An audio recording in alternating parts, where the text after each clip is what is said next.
जाने वाले मदीने जाने वाले। औज़ु बिल्लाहि मिनश शैतानिर रजीम, बिस्मिल्लाहिर रहमानिर रहीम, वस्तईनु बिस्सब्रि वस्सलाह, सदक़ल्लाहुल अज़ीम। बिरादराने मोहतरम,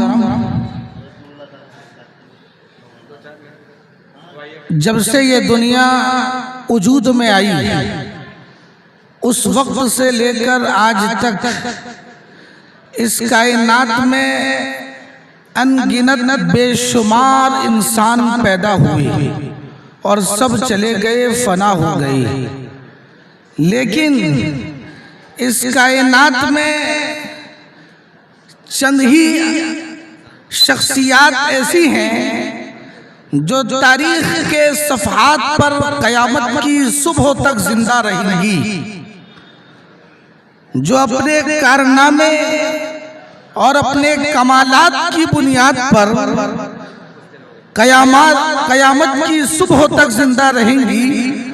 उन्हीं शख्सियतों में एक शख्सियत हजरत अल्लामा व मौलाना अकाबिर व असलाफ के पहचान नमूने सलफ हजरत मौलाना मीर साबिर अली कासमी नव्वरल्लाहु मरक़दहु सकल्लाहु सराहु व जअलल जन्नत मस्वाहु की ज़ात है, जिन्होंने इस जंगल में, इस बयाबान, हेटे, गीदड़, अज़दों के रहने की जगह में इखलास व लिल्लाहियत का ताजमहल लेकर इस इदारे की बुनियाद रखकर हम तमाम पर, खुसूसन इस इलाके वालों पर इतना बड़ा एहसान किया है, इतना बड़ा एहसान किया है, जिसका शुक्र हम क़यामत की सुबह तक अदा करते रहे तो मुकम्मल नहीं होगा।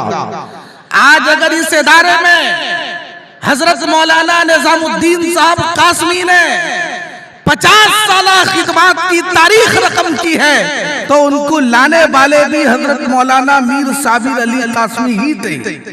बहरहाल हजरत मौलाना मीर साबिर अली कासमी के बारे में मैं एक बात बस ये अर्ज करूंगा, जब हजरत थानवी का इंतकाल हुआ, बल्कि इंतकाले पुरमलाल हुआ और उनका ताज़ियती प्रोग्राम हुआ, तो मुफस्सिर कुरान अदीब बाकमाल हजरत अल्लामा व मौलाना अब्दुल माजिद दरियावादी की जब बारी आई तो उन्होंने एक लफ्ज कहा कि मैं हजरत को वलीए कामिल तो नहीं कह सकता, लेकिन एक सच्चा पक्का इंसान कह सकता हूँ। इस दुनिया में सबसे ज्यादा जरूरी जो है वो इंसान बनने की है।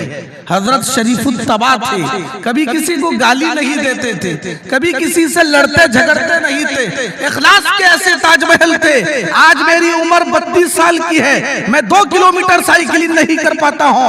65 साल 70 साल की उम्र में हमने उनको देखा है स्कूल से लंबा तनख्वाह पाते हैं, बगैर किसी उजरत को सामने रखे हुए, रमजान का महीना है, रोजा रखकर 70 साल की उम्र में पारादीप की सरजमीन में, भुवनेश्वर की सरजमीन में, कटक की सरजमीन में साइकिलिंग करके इस इदारे के लिए दरबदर हो रहे हैं। इखलास का ऐसा वो ताजमहल है जिसकी मिसाल नहीं दी जा सकती।